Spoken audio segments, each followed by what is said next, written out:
So we're still discussing direct detection. Let me remind you where we started last time. We had we calculated this.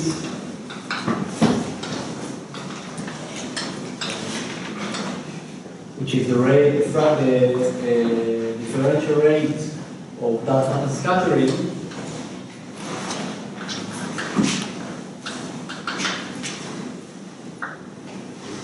V times from some V. So we calculated that, and we discussed what goes into the cross section. And so, for spin independent, the parameter everything followed. We had sigma chi a to this for mu squared times fp v plus fk a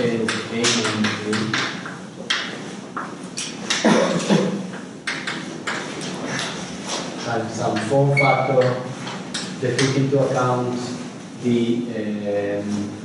coherent size of the coherent scattering, the size of the nucleus, times some dark matter form factor that took into account all kind of possible effects, possible couplings between the dark matter and the visible sector. So in principle, we could have some separation due to momentum or due to velocity in the cross section. This takes into this is exponential separation due to the coherence. And so we finished by just looking at the interpretation of what are these limits that people experiments give us. So these limits are a function of the dark matter in the cross section, and we saw that it goes like that, where this is the threshold, this is due to the threshold of the experiment. This is the best limit at around when n chi is roughly NA, and this, which is proportional to n chi, is just due to the loss of sensitivity because the dark matter density drops down for heavier mass. So these are the kind of limits, and I mentioned that there are all kinds of anomalies that people that are here, and we will mention them in passing in a second. And there are always these models that we are trying to constrain. And we'll talk about that briefly in a second too. So now let me try. So these are the theoretical rates that we expect from dark matter interactions with our detector. But now let me tell you how these detectors actually work and what are the current bounds. So are there any questions about that? Okay, so just to demonstrate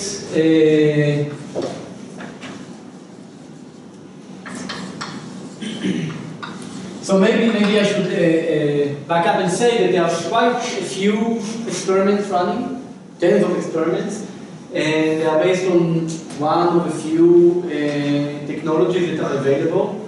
Recall that the recoil energy that such dark matter gives is over there 1 to 100 keV. So this is a very little energy. You should compare that to say neutrino experiment, which you know are very are also hard to see. So neutrinos, say from the sun, are order MeV. Okay? Here we are talking about energies much smaller than that. And so these experiments need to be extremely sensitive. They should be able to identify dark matter versus any kind of background, and they should probe events which are at a rate of order a few a few per kilogram year or a few per kilogram day, depending on what is the cross section. But given that we are not seeing anything, the best limits come from the fact that these experiments are sensitive to a few interactions per year. Okay, so these are extremely quiet experiments. So let me just give you a very rough idea of how these experiments work. And we'll start by talking about xenon detectors. The two experiments that you should have in mind are the xenon 100 experiment and LUX. Okay, so how does this experiment work? This is what's called a two-phase time projection chamber.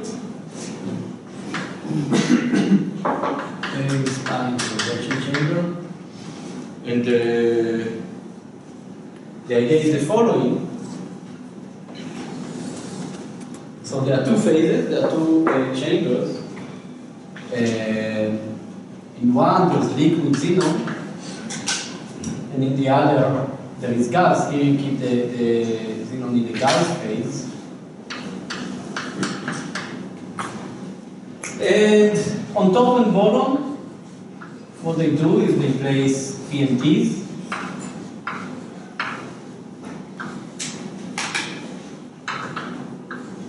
PMTs to draw. And there's some voltage that they put across. In fact, there are two voltages, there are two electric fields, one from here to here, and another one from here to here. One and two. Now what happens when dark matter comes through this detector?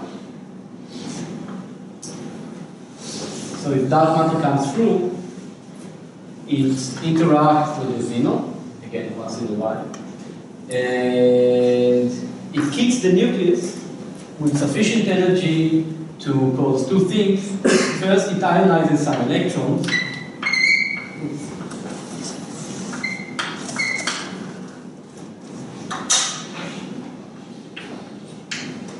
So it ionizes some electrons, but it also excites xenon atoms. And the excitation is known as scintillation light, so they also emit scintillation light. Now, so what we will see are two signals.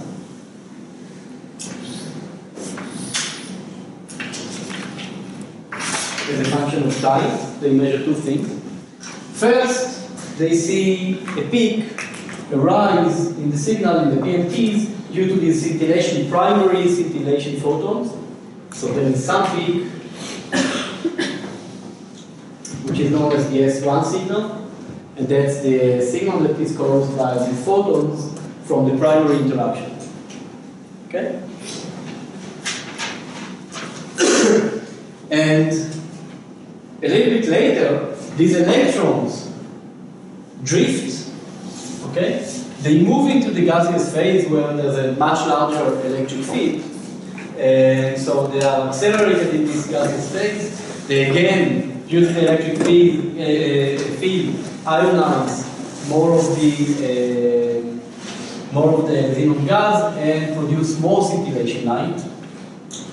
So scintillation photons, secondary photons that come from the gaseous phase, and there's a second signal known as S2. Okay. So for nuclear recall of this type, S1 is usually larger than S2, okay? And what they look for are these two signals.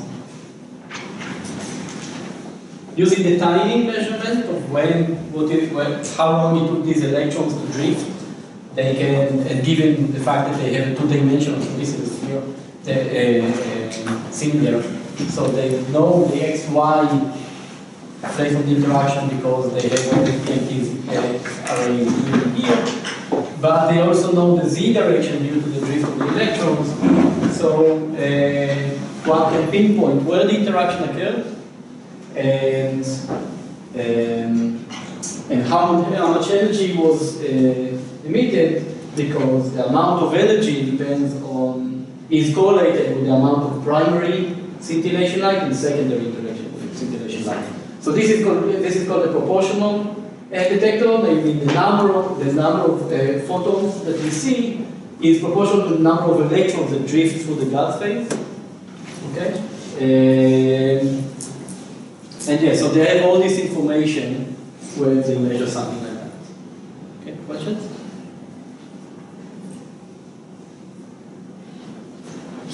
Okay, what happens if there's an interaction with the electron rather than with the nucleus? Okay. In that case,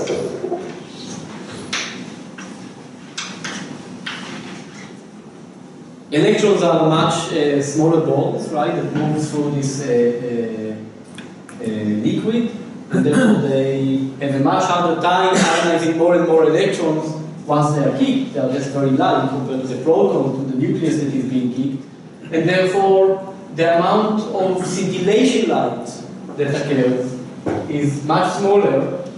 Okay, they have a much harder time to excite the non-atoms that produce primary scintillation light, and hence the S1 signal is much smaller than the S2 signal. Okay? So this is E recoils, and this is nuclear recoil.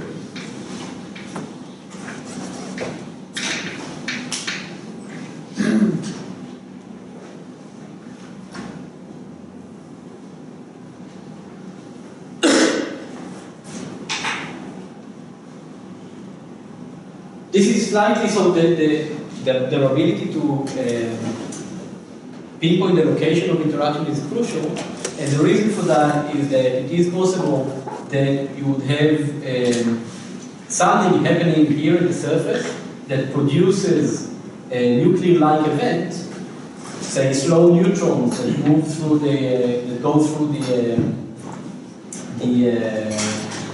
this detector and somehow interact close to the surface, but those will have a lower efficiency of collecting these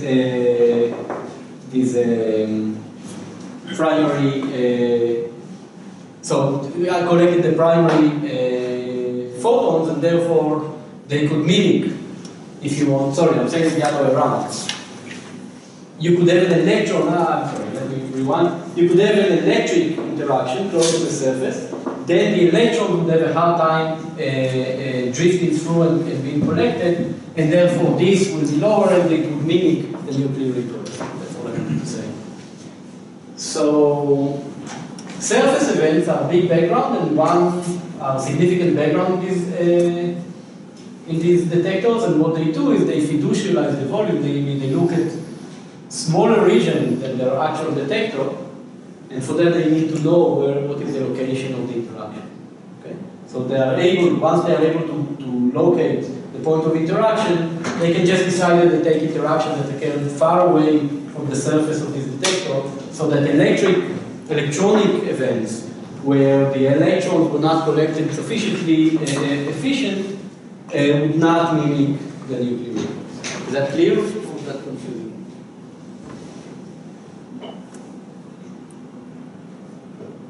Okay.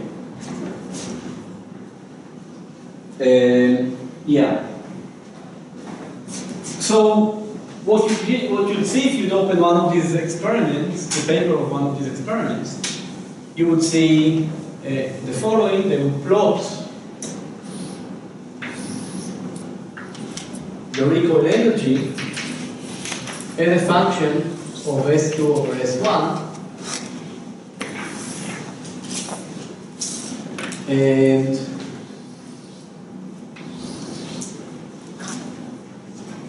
electron recoils would be events here, while nuclear recoils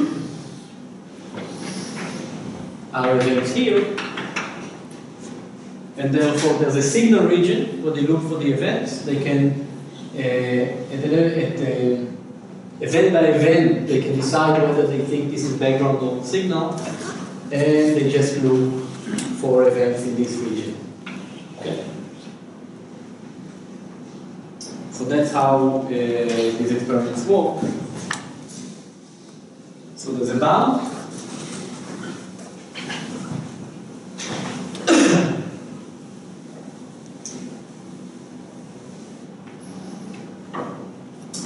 And the limit is roughly, we draw it.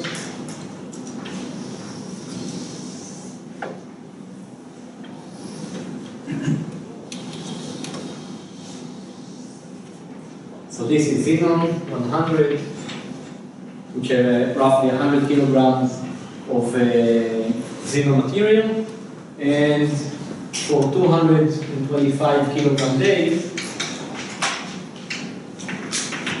the rough bound is 2 times 10 to the minus 45. Lux started only recently.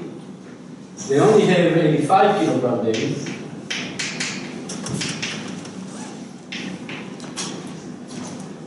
But their bound is much better, roughly 7 times 10 to the minus 46.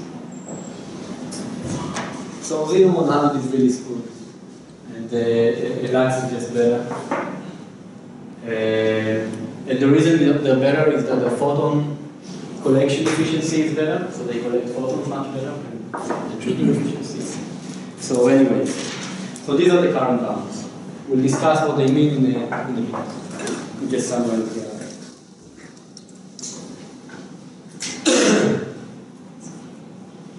And the next generation would be, well, there would be a few, but xenon 1 ton is the next generation. There could also be another experiment called Z, Lux and Zeppelin, which would be several ton, 5 or 6 ton experiment. Lux is, by the way, 300 kilograms. Questions? Okay. The other type of experiment is CDMS, so I'm going to go much faster now. So try organic dark matter search. So CDMS is slightly different. They have 19 germanium crystals and 11 silicon crystals. So you should care, I raised it, but you remember that the ray depends on A. So in order to understand how to kind of ameliorate one experiment versus the other, you should really think what is or you should really be aware of the size, the proton, the material that they use. So A for germanium is 73, and A for silicon is 100 and is 28, sorry. Okay? And for xenon it's 131, I think. Yeah, 131 for sure. So A here, xenon A equals 131.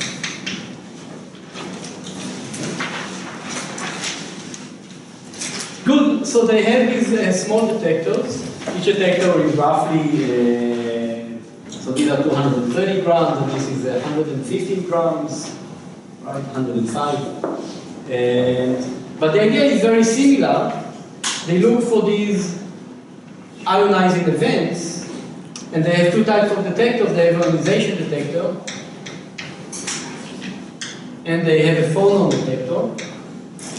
So again, these are crystals, and they have an electric field. And so they drift the ionized electrons, and they look for the electrons and the phonons. Okay? So there are several types of phonons.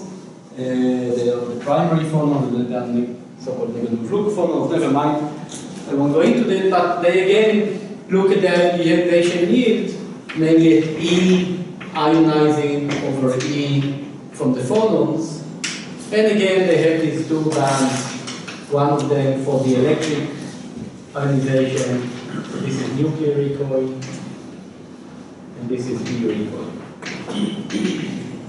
Okay, so it's very similar in principle. So the one interesting thing about CDMS is that they have a 3 sigma effect in the silicon. So we saw 3 events in the data they analyzed with the silicon detectors, while they expected 0.7 events. And And so that implies a 3 sigma observation, if you want, of indication, not observation, of dark matter. Hard to know what to make of it. It could easily be statistical. I mentioned it before, this experiment is very careful, so it is interesting to be aware of this. Given that for a long time, I'll mention it in a moment, they refused to claim any anomalies in the germanium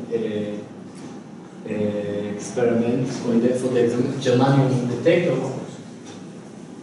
while other people claim that they do have an anomaly. So these are careful guys, and it's interesting that they see 3 events here in the silicon. And what we have to do is just wait for the new detector, the new run, to tell us what they see next. Okay, so cogent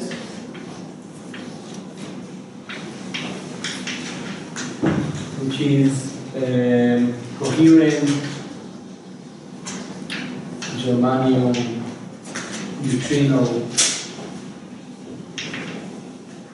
neutrino technology. So it's a germanium detector as well. Given it's exactly the same material as this, they should behave the same. If one sees something, the other one should see the same thing. However, cogent cannot differentiate on the event-by-event basis between here equals and nuclear equals. They only look at ionization. They measure the spectrum. They parameterize the backgrounds. They subtract them according to some model. And the interesting part is that they see, when you look at the spectrum, they see, after subtracting the background, they see some events which they think is related to dark matter. They even study the modulation of these events. So remember that we can't, that one signal that you should that differentiates dark matter from anything else is the modulation, namely the fact that the rate of interaction depends on the time of year, because we are rotating around the sun, and that means that the velocity, the dark matter wind changes with time annually. So they study the modulation, and they claim that they see the modulation at the 3 sigma level. So again, they think that they see something. The threshold is much lower, I should have said that. So the threshold here is a few kV, I think 5, if I remember correctly, no, sorry, 10. So the threshold here is 10 kV, while for cogent the threshold is half a kV. So this is very low threshold. And yet it's inconsistent with what CDMS is, or CDMS claims. So the people here took the CDMS data, reanalyzed it, modeled the background the way they wanted to model the background, and claimed that they also see an anomaly in the germanium data. These people disagree with those. I told you that it's very amusing to watch the community fight with each other. So it's still, there's still disagreement between the two of them. However, there are other null signals like the xenon and lux that kind of make this hard to believe. Okay. All right, finally gamma. So gamma is the oldest one that claims an anomaly. It's a scintillator, it's a sodium iodine scintillator. And they also cannot differentiate backgrounds from signals, but they study the modulation.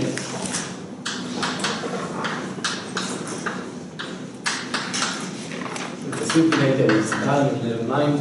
And they study the modulation. And they see 13 cycles at the 9 sigma level. So if they look at the rate as a function of time, they literally see that.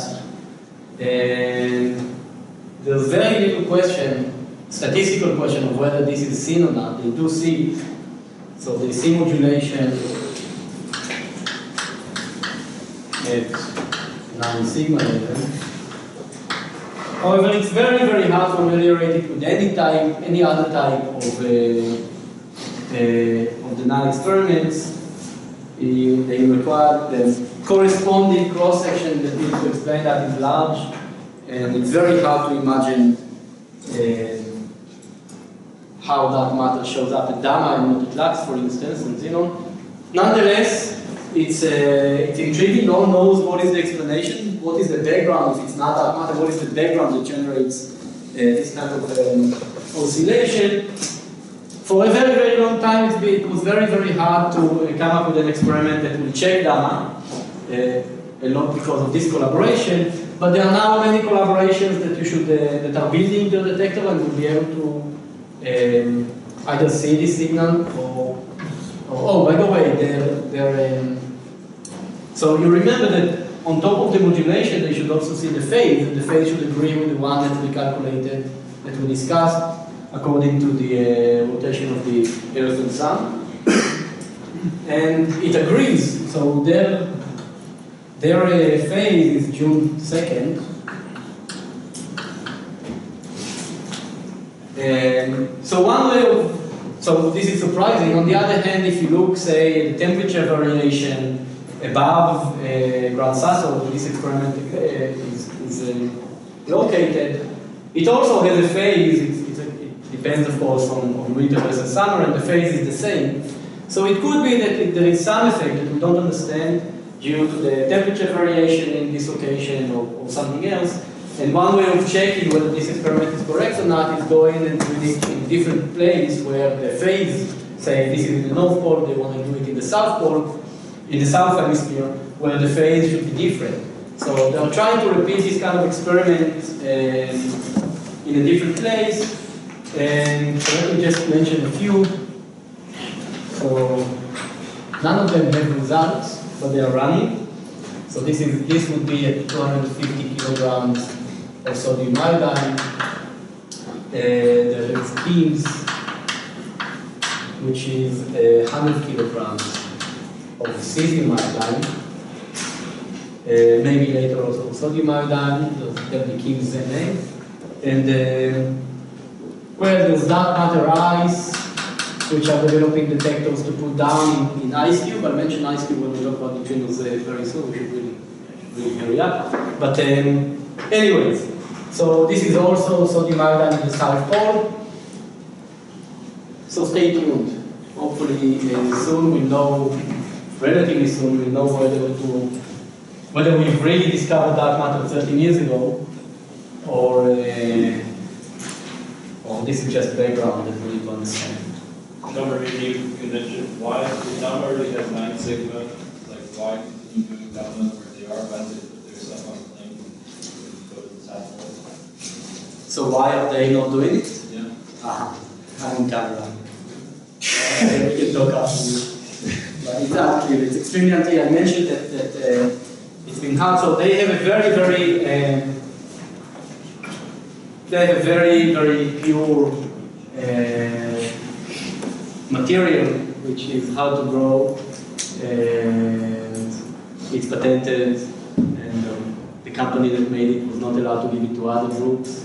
Never mind. It's a whole big deal, and that's why there's been a lot of time for developing additional experiments that can check gamma. I don't know why they don't do it themselves. Anyways, all right. So very quickly. So what do we learn from all of this? What do we expect? So there are all these, I'll draw it one last time.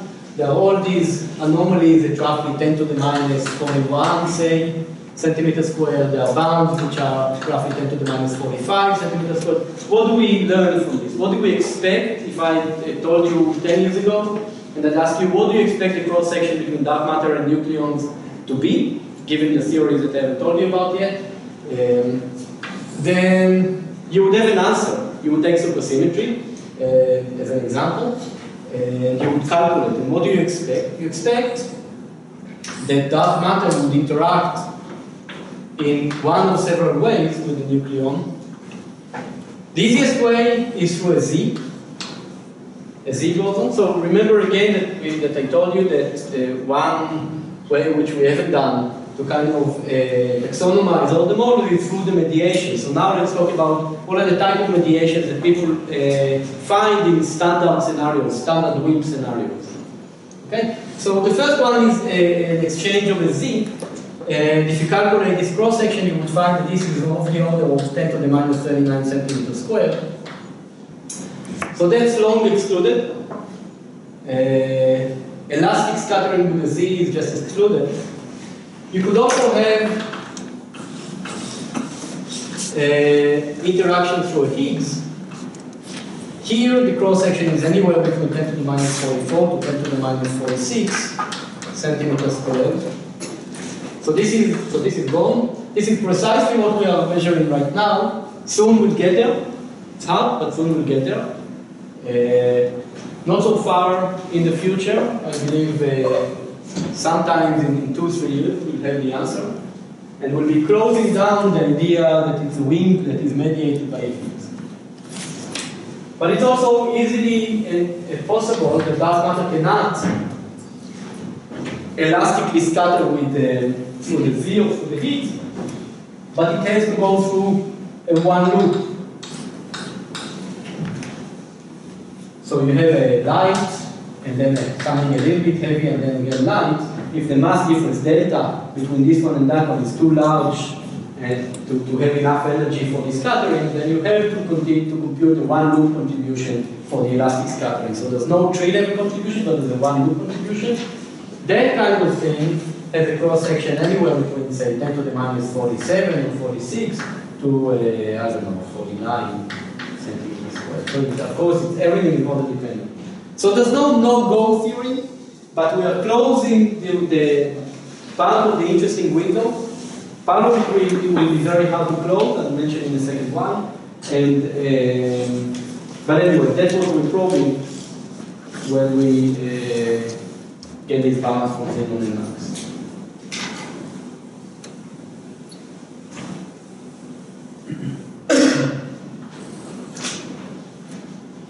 Okay, questions? Yeah, so how far will we go? So let me draw for you another diagram. I promise that this will be the last, but we'll one more. So it's anywhere, say this is 1 GeV, and this is 3, 110. And you can ask how low can we go? Are these experiments going to go on forever, covering this and then moving on to other more strain theories, not strain, but non-standard theories where the cross-section is even lower? Can we just continue forever until we find dark matter? And the answer is no, because there is one irreducible background. So I didn't talk about backgrounds because I didn't have much time. I don't have much time. But there is one irreducible background that we cannot ignore, and these are neutrinos. So neutrinos come from two places. There are solar neutrinos that are produced in the sun, and then there are atmospheric neutrinos from cosmic rays hidden in our atmosphere, producing pyros that produce neutrinos. And these neutrinos could interact with the nucleus, and there's no way to distinguish between those and dark matter. Okay? So they look exactly like our signal. And then the question is, what is it that we can do in order to, so the question is, what is it that we, what is the rate for these neutrinos?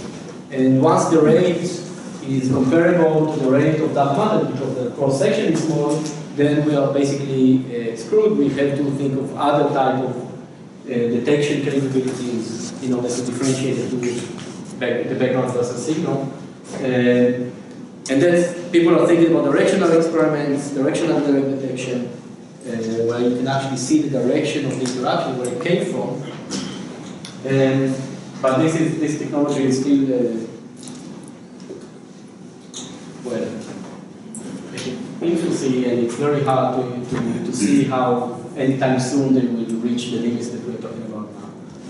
But okay, so you can ask what is the rate of these neutrinos? So here is how much we'll be able to do. So let me try and roughly draw it.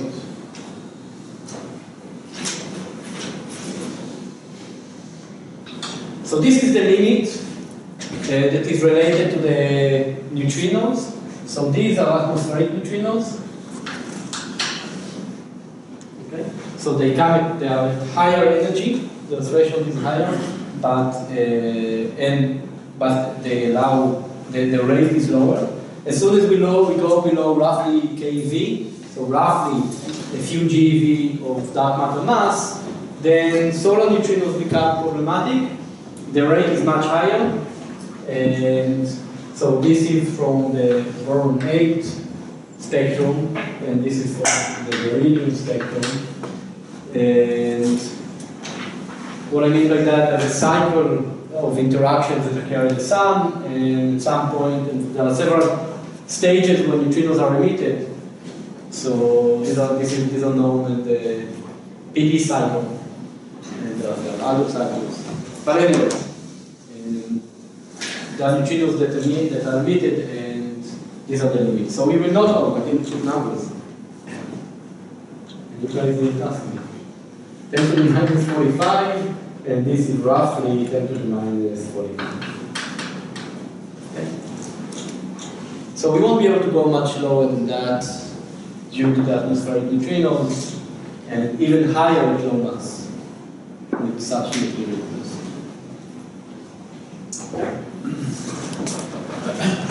So that's the width, and that's the end of direct detection. So, do you have any questions? I don't see the numbers. I'm sorry. This is 10 to the minus 45, very roughly, and this is 10 to the minus 49.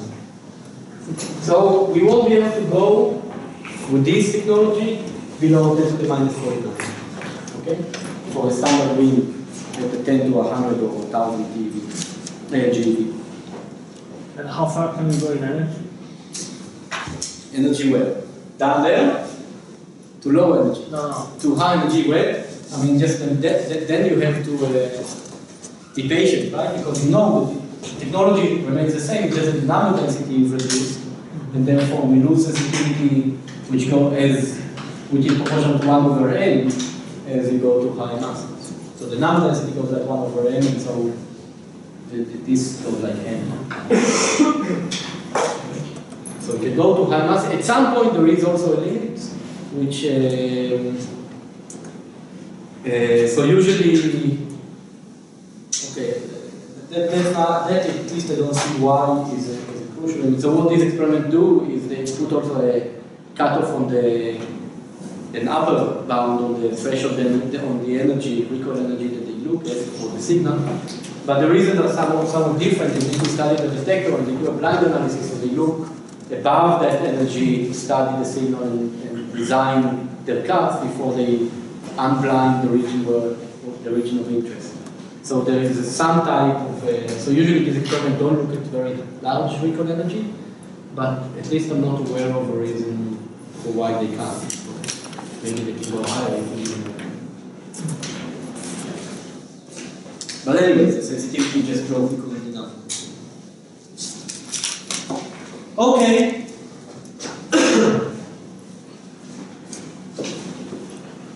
So direct detection, we're done with direct detection, and I have to relatively rush, but let's talk about other types of detection. So we mentioned several.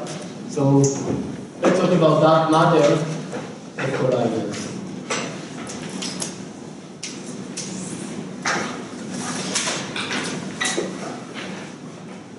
Okay. So I suspect Matt will tell you much more, but let me just remind you that we have this diagram of dark matter interacting and producing, protons interacting and producing this dark matter. And if somehow we knew that there was a reaction here, namely that there was an interaction between the two protons, they actually collided and produced this dark matter, then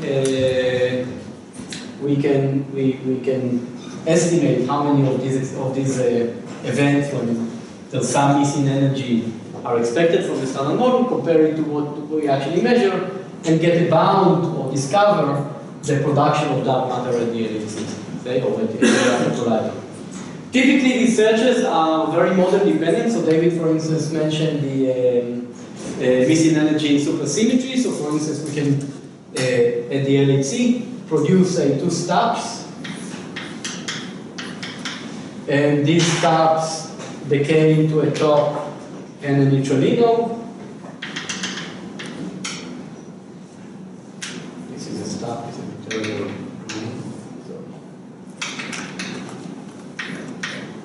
Top and a neutralino. So in the MSSM, we could have such an event. What I'm showing you here is the cross-section of my detector, roughly. What we see are these particles coming out, but these we will not see, and therefore, when we add up the momentum, we see that it doesn't, that there's missing momentum, transverse momentum, and therefore we know that something went missing in our detector, and that could be interpreted as dark matter. Of course, there are also neutrinos and other processes in the standard model, and our detector is never perfect. So we need to take into account all of these, compare them to the data, and then decide whether we are seeing these events or not. Okay? But that's model dependent. That depends here on the way we knew that the dark matter was produced, is because we saw these dots, or we saw electrons, or we saw jets. We saw something together with this dark matter, okay, with this missing energy. Sorry. So something with these electrons, jets, and so on, plus net. That's a standard search. Many searches that they do all the time. And they place limits on specific models of dark matter. There is, however, one search, or one type of search, that is more model independent in some sense, and that's the so model independent.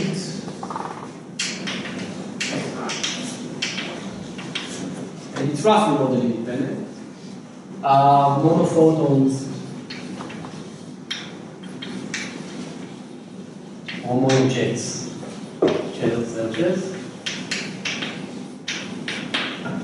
The idea behind those is that, let me take, say, a hadron collider like the LHC.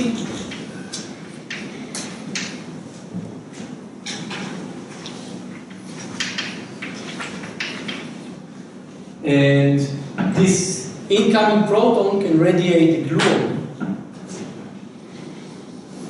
Probability is not so small, say 10%. So if this incoming proton radiates a gluon,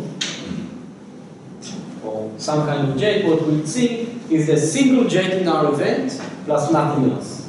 So this goes missing, this is net, and a jet. Same thing can happen if these are electrons, then they will not radiate a jet, of course, but they can radiate a photon. So then we get a monophoton signal. Okay? By searching for these, we can place a bound on this type of interaction. Okay? So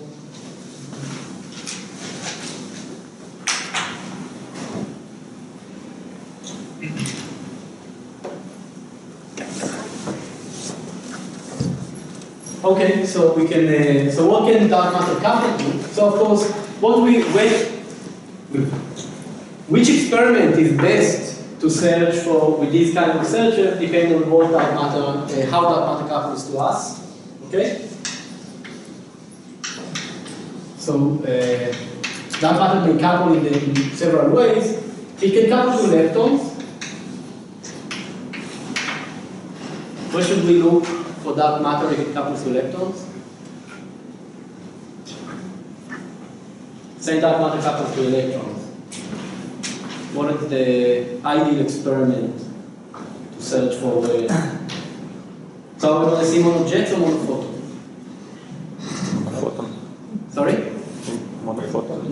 photons, that's right. In the initial state will be electrons.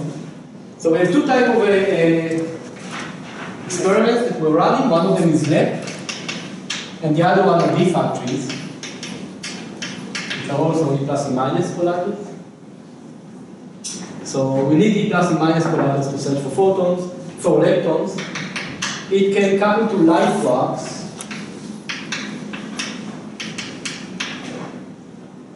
So then we look for monojets. So this could be a LNC or the tevatron. It could couple to heavy quarks, like bees.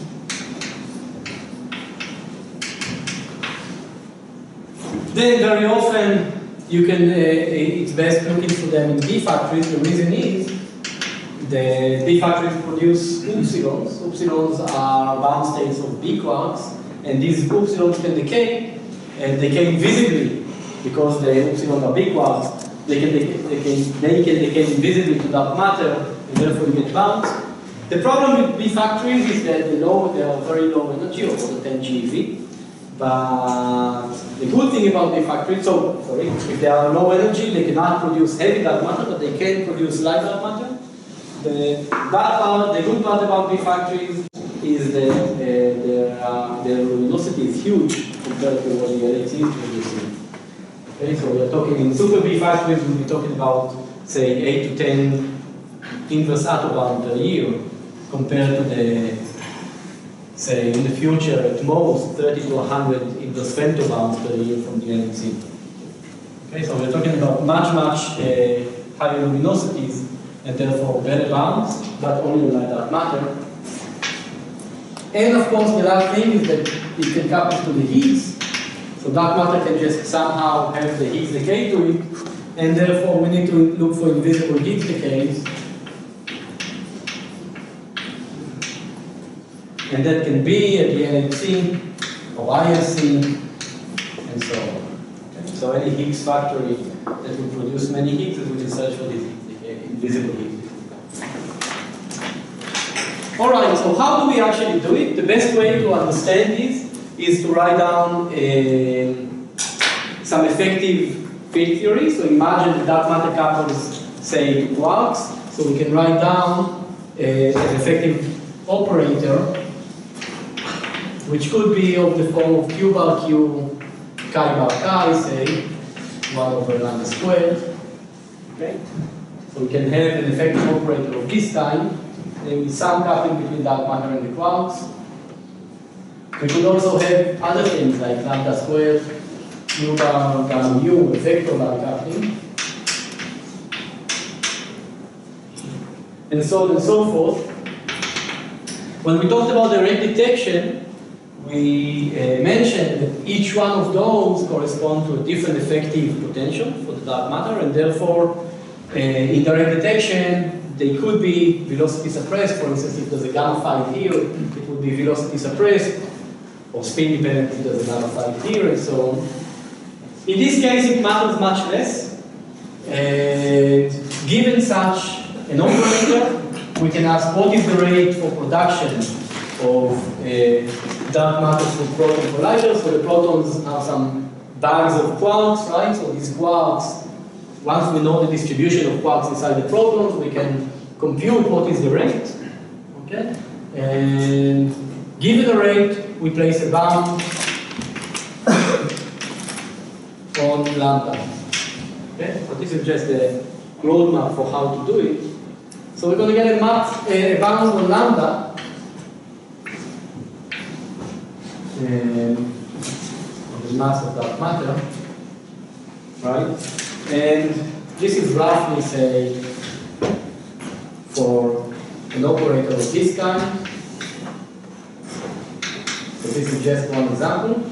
If dark matter couples to the up quarks, you get something like 700 GeV. At the same time, this operator produces direct detection cross-section. It's a signal and direct detection, so we can map the bound on lambda to a bound on the direct detection cross-section, dark matter nucleon cross-section. So again, given an operator, we can do this, or we can plot it in terms of sigma as a function of dark matter mass. Okay, by the way, why does it drop here? So there is some bound on lambda, but then it drops pretty quickly. I didn't draw that. What's the answer? Well, the effective theory is invalid. That's the same. Well, that depends on lambda. We'll talk about that in a second. But why does it drop as m chi, the dark matter becomes heavy? That's right. We just don't have enough energy for the protons that collide at 7 or 8 or 14 TeV to produce it. So roughly at that scale, this bound is going to drop because we just don't have enough energy to produce dark matter. Okay? And we'll talk in a second about the implications of this bound, what is lambda. But anyway, if you draw this, then, wow, I promise that this will be the last time. I'm not standing up to my promise. But anyways,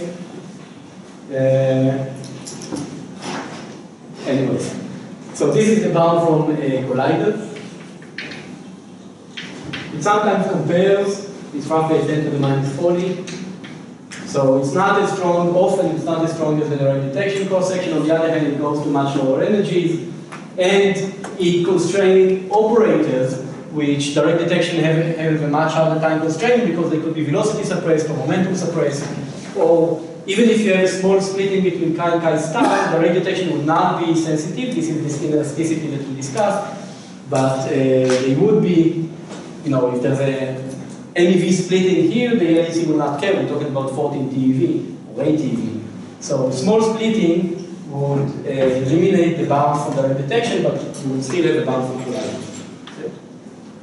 So just keep that in mind. And last remark is regarding the effective theory. So how do we get such an operator? When we integrate out some heavy field, right? This occurs because we have some quarks that couple to some field, heavy field with mass n, and that field couples to dark matter, and there's some coupling G chi and another coupling G Q. Okay? So we imagine some field couples to both the dark matter and the visible sector. You integrate it out, and you're going to get exactly this operator. When this is much larger, you remember this goes like the propagator to p squared minus n squared. As long as p squared is smaller than n squared, then I can just ignore that, and I'm getting this effective operator over there. Right? This is what we said. However, integrating out is only allowed if the momentum is smaller than n. So first of all, what's the relation between lambda and n? Well, lambda here is roughly n times 1 over g chi times g q square root. Right? The relation between the scale, I'm going to have g times g here that multiplies this propagator. So the relation between my cutoff scale over there is that. Now, when am I allowed to ignore for the LHC, say at 8 TeV, when am I allowed to ignore this momentum? The effective momentum that goes through here is roughly, say, 5 TeV or so. So it better be that n is larger than 5 TeV if I'm writing this effective action. I'm never going to make it. So for n greater than 5 TeV, if I want that n would be greater than 5 TeV, and the bound here is say 500 GeV, that tells you that the square root of g times g cubed, well, if they are of the same order, then they better be larger than 5 to 10. This is already becoming non-intuitive. If my g is too large, I'm not just allowed to write down this operator, I have to write down all orders for all operators. My effective field theory breaks down, it becomes strongly coupled, and therefore I have to be careful, because if my effective field theory breaks down, I have to take into account the fact that I'm actually producing on-shell particles here that mediate the decay of the proton, the animation of the protons into dark matter. and the production of these protons, these dark matters from the proton collisions. I'm really producing these particles, I have enough energy to produce it. This is a resonance. So now I depend on the width of this particle and so on, and the limits often deteriorate significantly. I'm becoming model dependent, and the limits become much worse. So keep this in mind. Really what people should do is draw a band. There is really just a band that they are constraining, because larger cross-section implies smaller lambda, and smaller lambda implies that the effective theory is not correct. So when you see these bounds that come out from experimentalists, you should really be aware of the fact that they sometimes forget that this is an effective theory and you can't constrain it for any cross-section. Okay, is this any questions? Okay, so let's move on to indirect detection.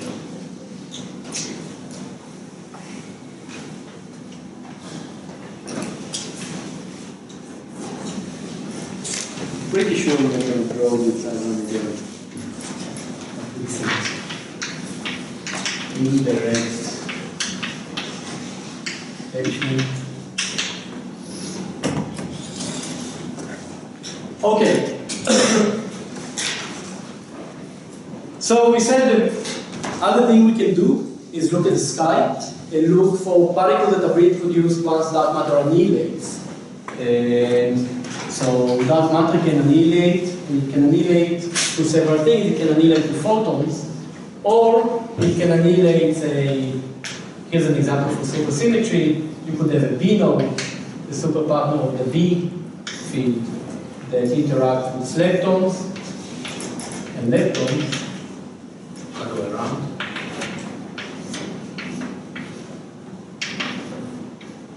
And so we produce an A plus and an A minus. We produce leptons, say electrons or muons or tau or whatever. And so you can do two things. You can either see photons that are emitted off these leptons, or you can look for these leptons themselves. These are produced a lot in our galaxy, so it's hard, standard particles, but antiparticles are produced much less, so we can look for antiparticles and look at that way kind of identify a signal. Okay? We can also have dark matter decay.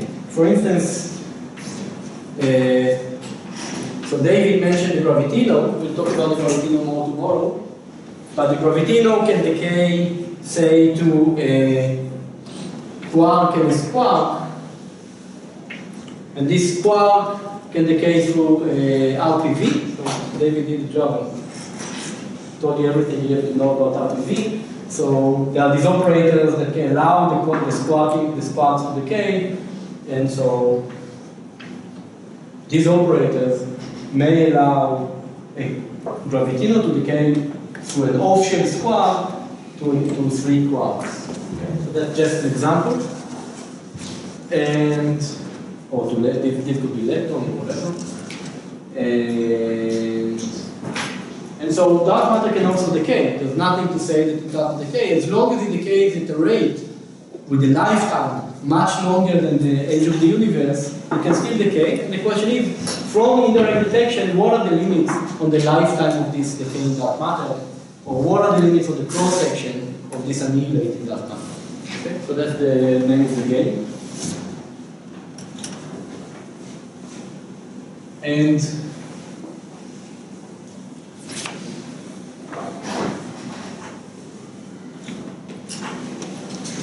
all right, so I mentioned photons. Let me also mention neutrinos.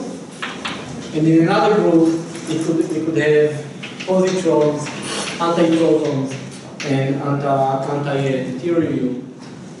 And I'm not going to talk about those. They also not talk about those. But there's a big difference between this and that. The difference is that those particles are diffuse in our galaxy, they are charged, and therefore they diffuse. They feel the fluctuation in the magnetic field inside our galaxy, and therefore there is no directional information. When we look at those, we see no directional information They can come from any direction and it's not correlated with the direction of the source. These ones, we do have directional information, but by and large, they just don't interact until they reach us. Okay. So let me talk a little bit about photons. Are there any questions?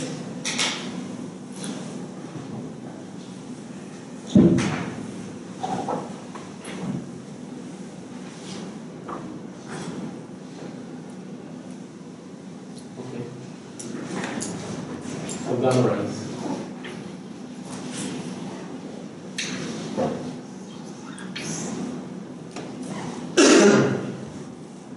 So there are several ways that gamma rays can be produced.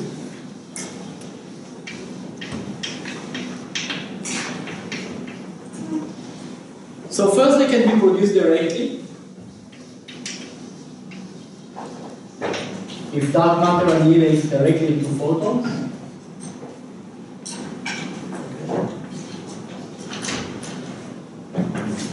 They can be produced somewhat indirectly through FSR, final state radiation. If dark matter, say, annihilates into leptons, which then radiate a photon. This is called FSR. The third way is inverse Compton scattering.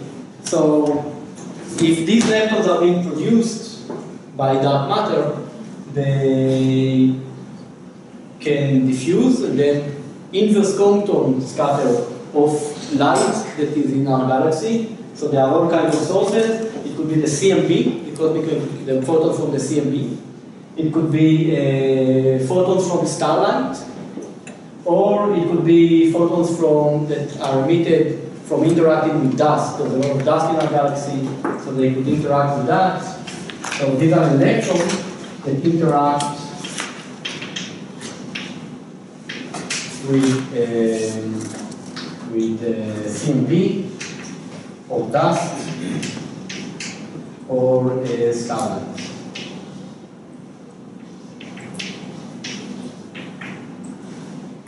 Okay? So that's the third source of photons that we could see.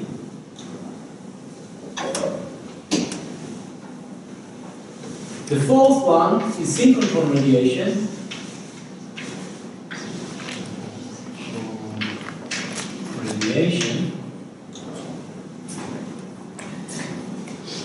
And again, these are photons that are emitted due to the magnetic fields, the acceleration in the magnetic fields in our galaxy. What are the energy scales involved? For the direct detection, what do we expect the energy of the photon to be?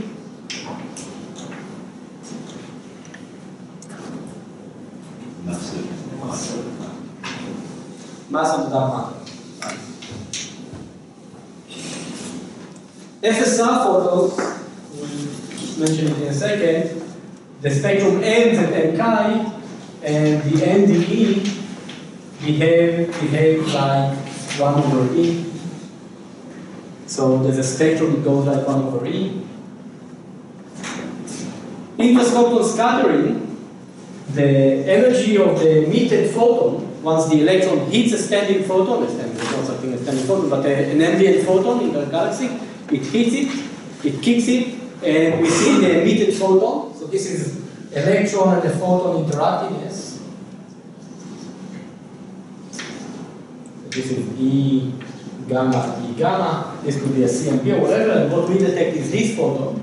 So this photon is roughly the energy of the electron squared over the mass of the electron squared times the energy of the original photon.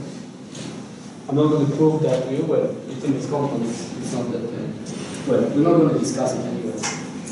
But it's roughly that. We could show that this is anywhere between, say, 10 to the minus 3 to 1 GeV of energy.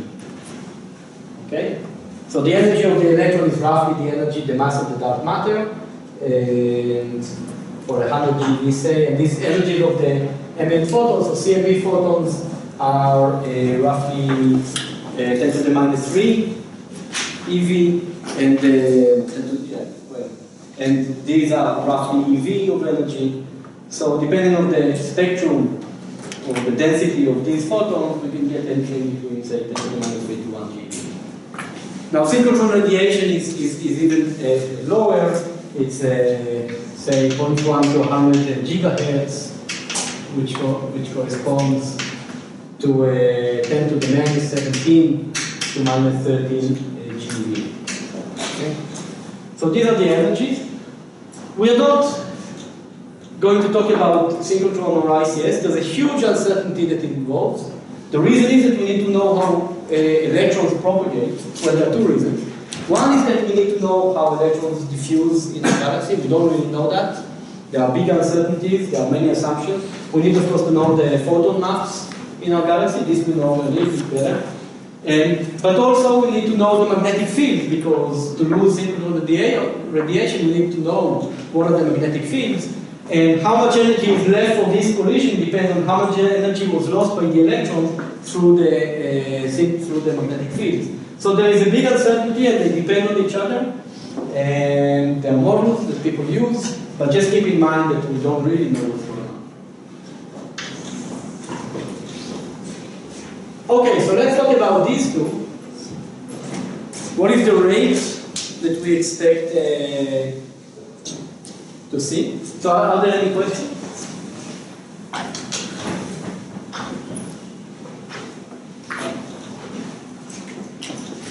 Okay. So K says 1 and 2.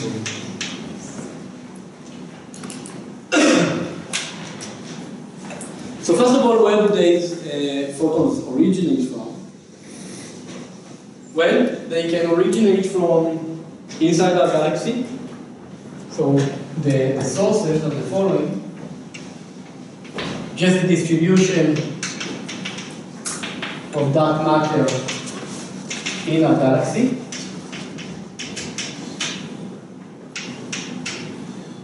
So that depends on what? What do we need to know for that?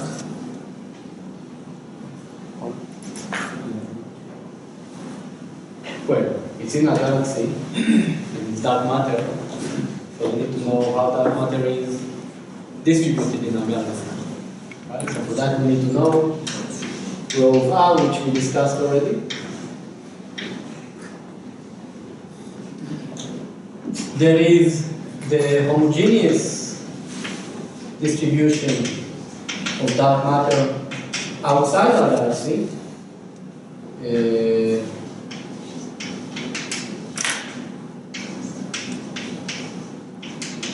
So the extragalactic distribution from dark matter annihilation of the case. And the third one is sources, some specific sources. For instance, often people look at dwarf galaxies. Dwarf galaxies are small galaxies that are believed to have to be mostly composed of dark matter. So there's a lot of dark matter, very little baryonic matter. And these are satellites that are pretty close to our galaxy. We can look at these sources. We have some model of what is rho of R for them, and therefore we can extract a bound. Okay? Because they emit very little light, they give pretty strong bounds on the annihilation rate of dark matter. Okay? So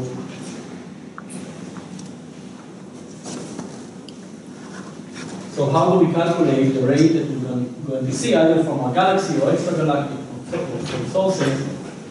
Well, it's actually pretty simple. So what is the flux? The flux, the galactic contribution to the flux, it goes as follows. It is, for annihilating dark matter, it is 1/2 times R sum over 4 pi, I will explain in a second, times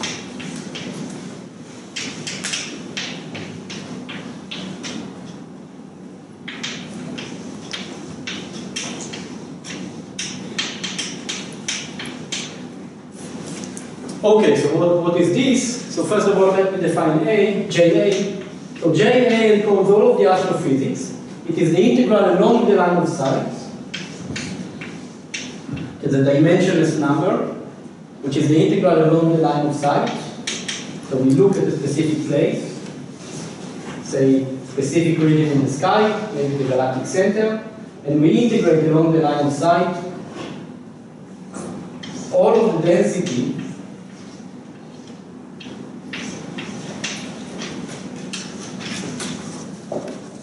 okay, so there is some d omega, the region we're looking at, and we integrate along the line of sight throughout this region. We integrate over the density, so that encodes all of the information about the distribution of dark matter, maybe the astrophysics.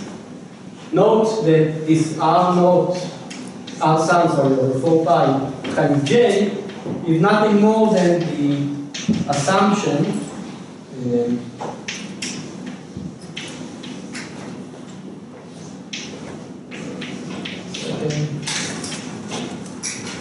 so this is nothing more than we have than the assumption that our dark matter is emitted isotropically, and we just integrate over the line of sight and of course the null square. So this is just this part and this part. This is the density squared, because this is we're talking about annihilation, so it's proportional to L squared, and that's going to be the spectrum of photons given an annihilation. So that's the physics. That depends on our high energy physics. Tell me a model, give me a model, I'll compute the spectrum, the gamma ray spectrum for a given annihilation, and then I know everything. That of course is the rate that I expect. So n squared sigma v is just the rate, times the spectrum, times the astrophysics. Okay, is this clear? So let's check if it's clear. What would be the case for decaying dark matter? How would that change for decaying dark matter?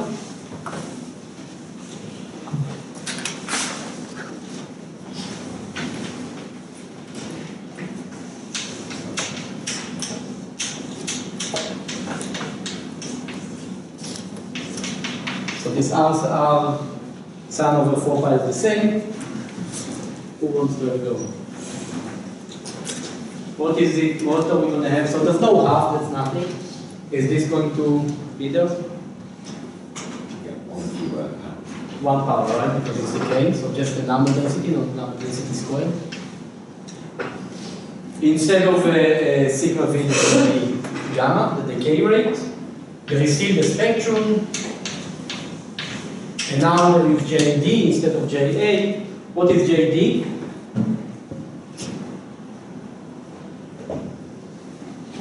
What would be JD? The information from the astrophysics part? 1 power, same. So this is going to be 1 from decay. This is actually very important because you remember that we saw that there are many distributions, dark matter distributions, and the largest uncertainty comes from the galactic center. We expect to see most of the dark matter in the galactic center, but we really don't know how cuspy it is, how is the distribution close to the center.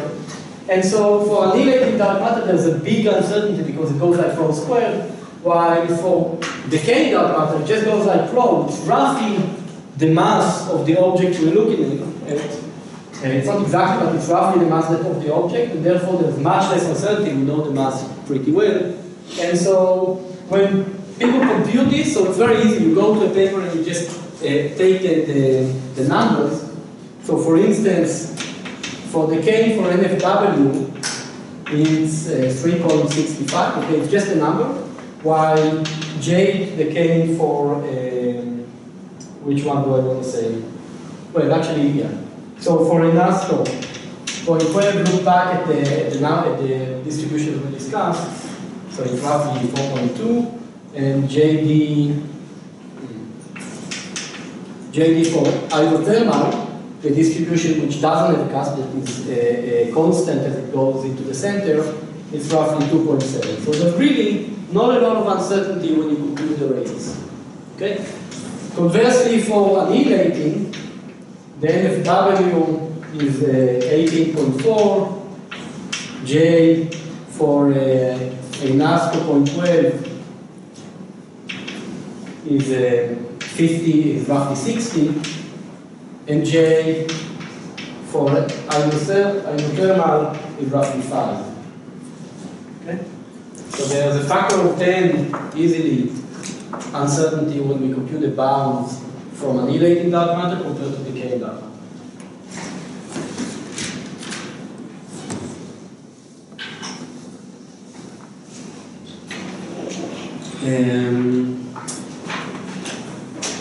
Okay.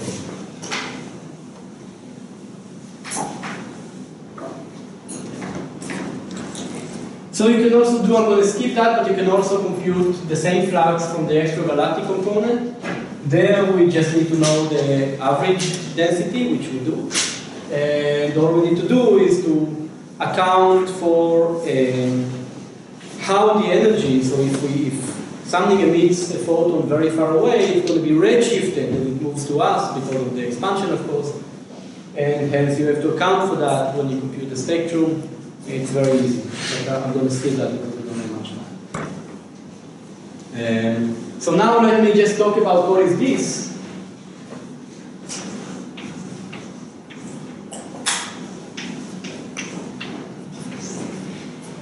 So what is the possible spectrum that we care about in these models?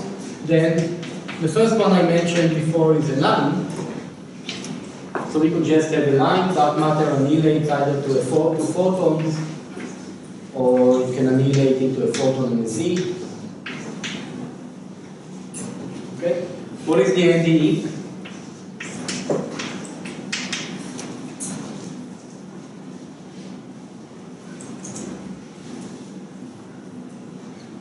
What would be the spectrum for the photons in this case?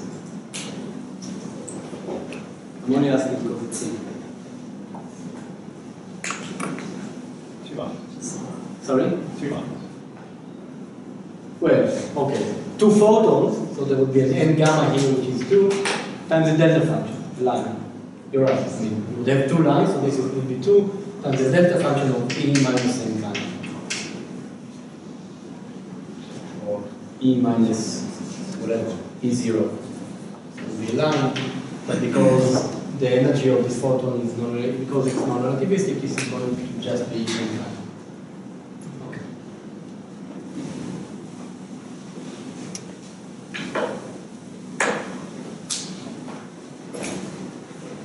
Good.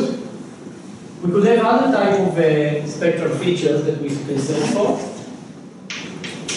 One that people do search for a lot is the so-called box. So imagine that you have dark matter that annihilates into some other particle, hidden particle, that then decays into photons. So that's one possibility, especially if you have several kinds of, say, hidden sector of dark matter where the annihilation is dominated into other particles. Well, anyway. So imagine that you annihilate into a light state and then decays into photons. Well, so in the rest frame, the energy of the photon is just m5/2. But in the galactic frame of this, if you just look at that, the energy of each photon in the rest frame of that is just going to be half the mass, right? Just energy. But now we boost because the energy of phi, so in galactic frame,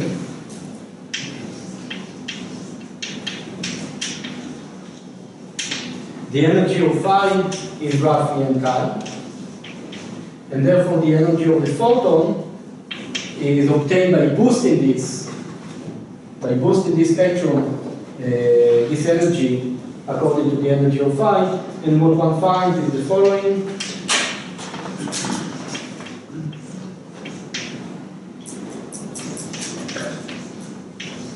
The square root, so it's 1 minus cosine theta times the square root of m5 squared over m minus 1 to the minus 1. So this is the angle between the boost direction and the photon, the emitted photon. And you can show that this is the spectrum, in fact.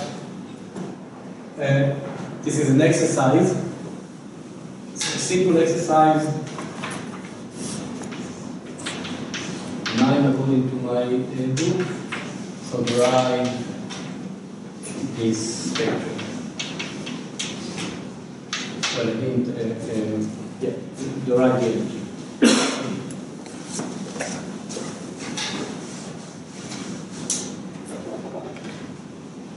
Okay? And you can show that because this is a scalar, it's isomorphic, it is emitted isomorphically, and therefore the spectrum is just a box. If we draw the NDX, the NDE, it is just a box, put some limits that are the plus minus is just n chi over 2 times 1 plus minus the square root of 1 minus n. Okay, so people search for these spectral features and obtain a bound limit.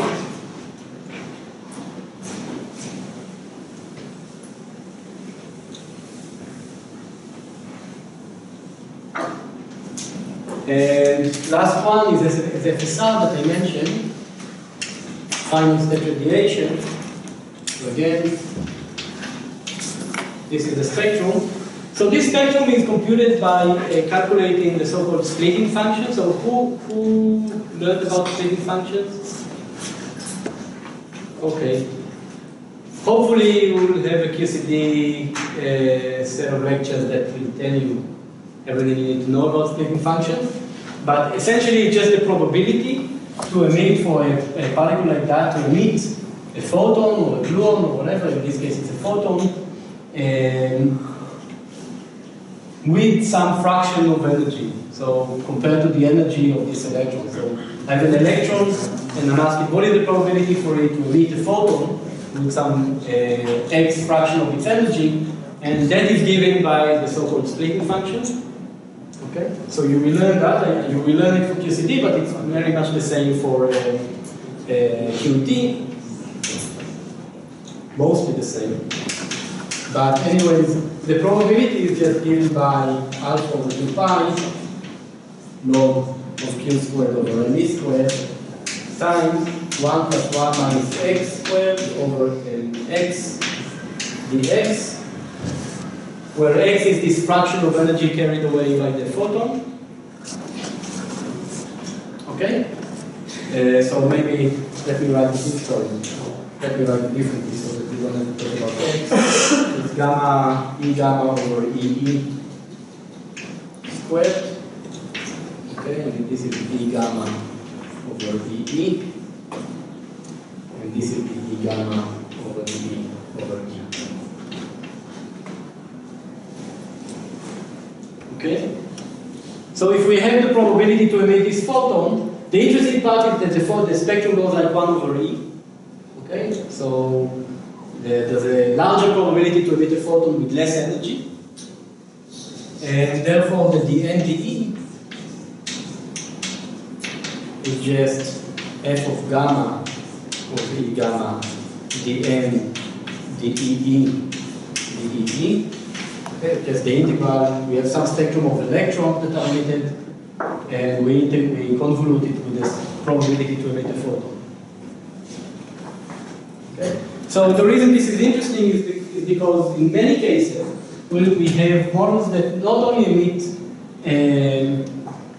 photons, but they can also annihilate into electrons or quarks or whatever, and these produce this spectral feature.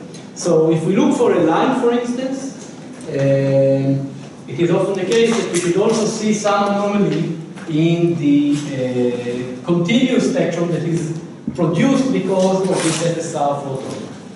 Okay? For instance, I'll mention now in the last 2 minutes an anomaly that is being measured by the Fermi experiment. And this anomaly, so they measure some line from the galactic center at around 130 GeV, but they don't see any feature in the continuum spectrum. Okay? And that constrains many of the theories that we know, because we expect to see this continuum through the FSR, because typically we also annihilate into quarks and leptons, and that doesn't happen And that's something that we don't see. So it's a very strong constraint.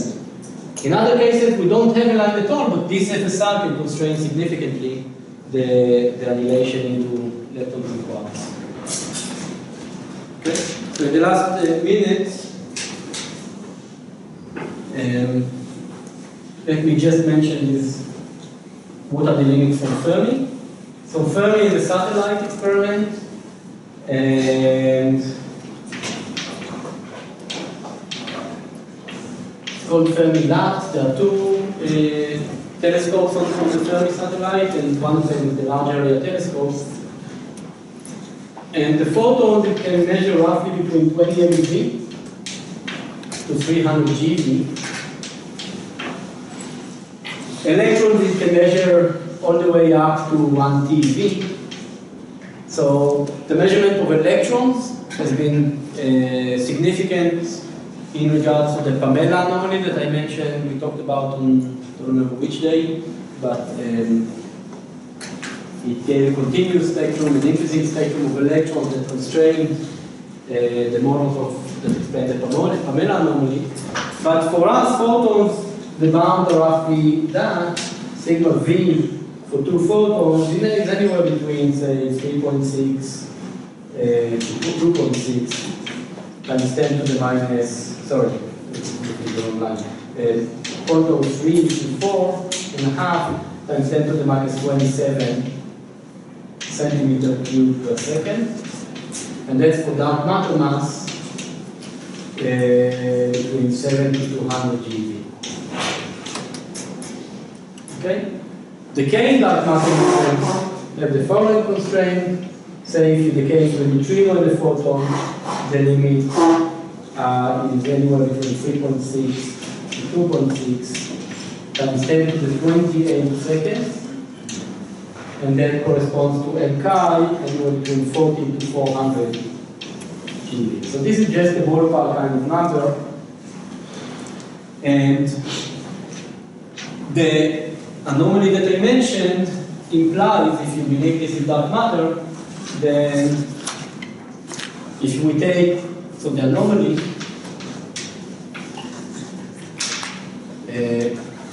if we take rho equals rho in ASCO, and we take, so we need sigma V to be roughly 10 to the minus 27 centimeters, centimeters cubed per second.